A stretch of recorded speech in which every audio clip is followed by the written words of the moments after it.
Welcome back to another mower review. Today we have the John Deere Q850R, and this is a mower that scratches a big itch for a lot of people. It's not a 60, it's not a 52, it's somewhere in the middle. It's maybe for someone who already has a smaller mower like a 48 or a 36 and is looking to move up and doesn't want to take on a 60-inch mower and thinks that a 52 is too close to what they already have. And maybe this would be a good mower also for somebody who runs a 60 and is looking just for something a little bit smaller to take on those larger residential properties. Some of the features on this John Deere Q850R are these yellow wheels which stand out amazing against this John Deere green paint, which just really makes it a unique color. Not a lot of green mowers on the market, and this lovely yellow pad. The Q850R is powered by a 27 horsepower motor, which is made by Kawasaki, and it is carbureted, not fuel injected. It has not one, but two 6-gallon fuel tanks, which have a line leading together so they empty about at the same rate. You do have to fill them independently though. This orange handle is the parking brake lever, which is very easy to use.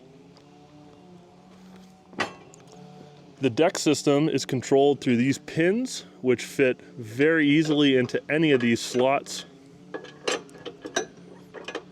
And the deck is extremely light for how big and heavy it is. The operator platform folds up for storage and transport purposes, letting you to get more room on the trailer, and folds down very easily and is spring loaded and is actually quite comfortable. John Deere has a foot peg located, one on each side of the mower platform for when doing slopes and you need to level yourself out. Another thing John Deere has done very well is the digital display. It has the blade indicator, your parking brake, and your operator presence notification all on there, along with your RPMs, your minimums, and your fuel. Now, when the fuel light came on for us earlier in the week, we wanted to take it down and see where did that light come on at.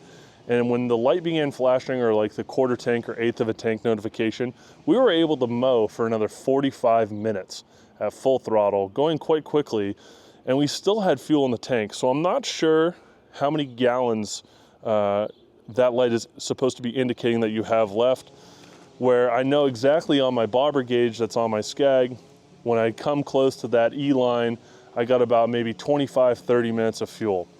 So that's something that's going to take some getting used to, as fuel management when mowing is probably the most important part of the day, so you can see how far you can go. It does have two 6-gallon tanks which are lined together, and that does give you a little bit of peace of mind that you can go all day mowing on one fill up.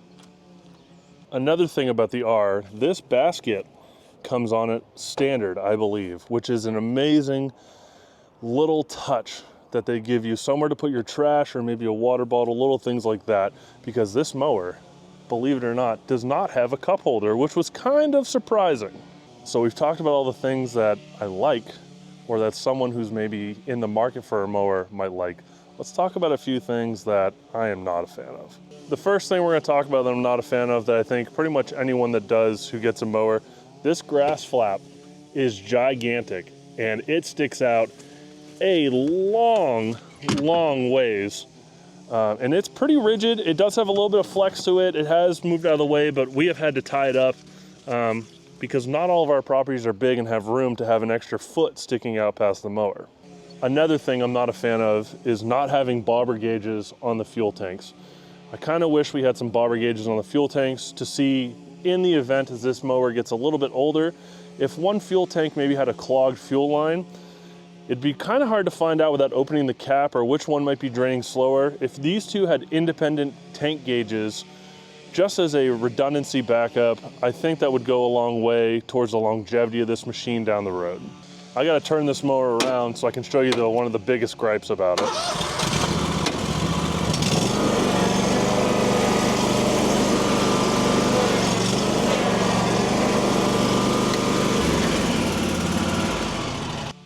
Probably my biggest gripe with this mower is the operator platform.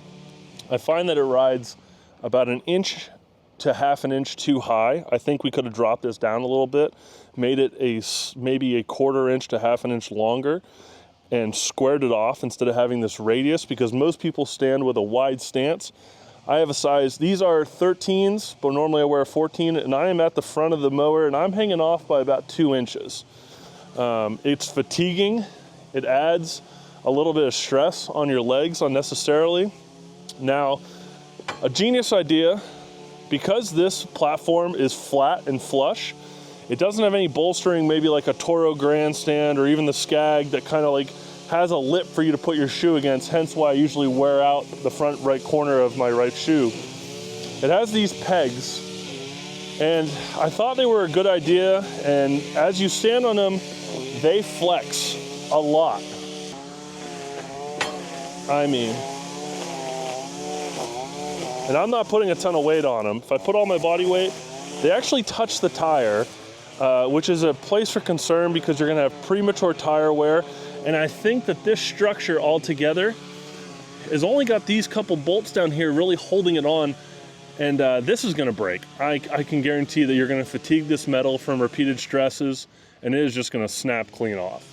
And they have them on both sides, but they need to be reinforced, probably a thicker steel, and we need a little bit more clearance on these wheel wells. It is extremely tight. Another complaint, 27 horse is the only option with this 54-inch deck. And it's not EFI. It's 2026. We're trying to be more fuel efficient. Gas is extremely expensive. This needs to have an EFI option and not require you to go to a 60-inch deck. If you're not getting an EFI motor on your mower nowadays, I think you're doing yourself a disservice. The data's out there, the fuel saving is out there. Go with an EFI motor and get the most bang for your buck. Yeah, they're a little more complicated to work on. They're more expensive up front, but they're gonna pay for themselves in those fuel savings over time, and you get a little more power delivery, and you get a better power band on the motor. Another thing on this mower I'm not a huge fan of is the control positions. They are biased towards the rear.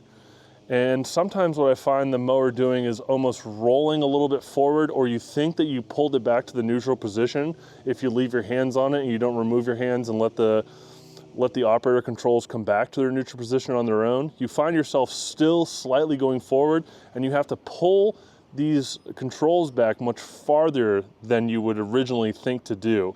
I'll bring you in closer so you can kind of see the bias. So here's what I'm talking about. From stick to stick, it's about 6 inches. The rear bias from the center of the stick over, as you can see, let's just call that 2.5. And from the front, let's call that 3.5. So there's a full inch difference in bias front to rear. And I wish that this was a little more 50-50, and I think that would help bring the controls forward to allow me to stand up a little bit straighter and not be so slouched over trying to grab these controls and bring them into reverse. And the last thing I'm going to say about the Q850R is this mower's heavy. You feel it. You feel its ground pressure and presence on the grass, on the lawn. It gives you confidence. It is wide. It feels very stable. It feels very planted. And it is fast. It is not a slouch. It gets out of its own way very, very well. And I would even say that it's probably up there with just as fast as any of the other stand-on mowers currently on the market for its class and size and horsepower rating. And it is going to cut very, very nice. You're going to be able to do big properties, medium to small residentials too, maybe not fit into all the nooks and crannies. And they've also done a nice job with the deck design and how they have these two legs spaced out appropriately that you can fit a sign in between there, and you can mow right up to the deck and get that stop sign or street sign or light pole right inside of there and have to do a little bit less trimming than you normally would.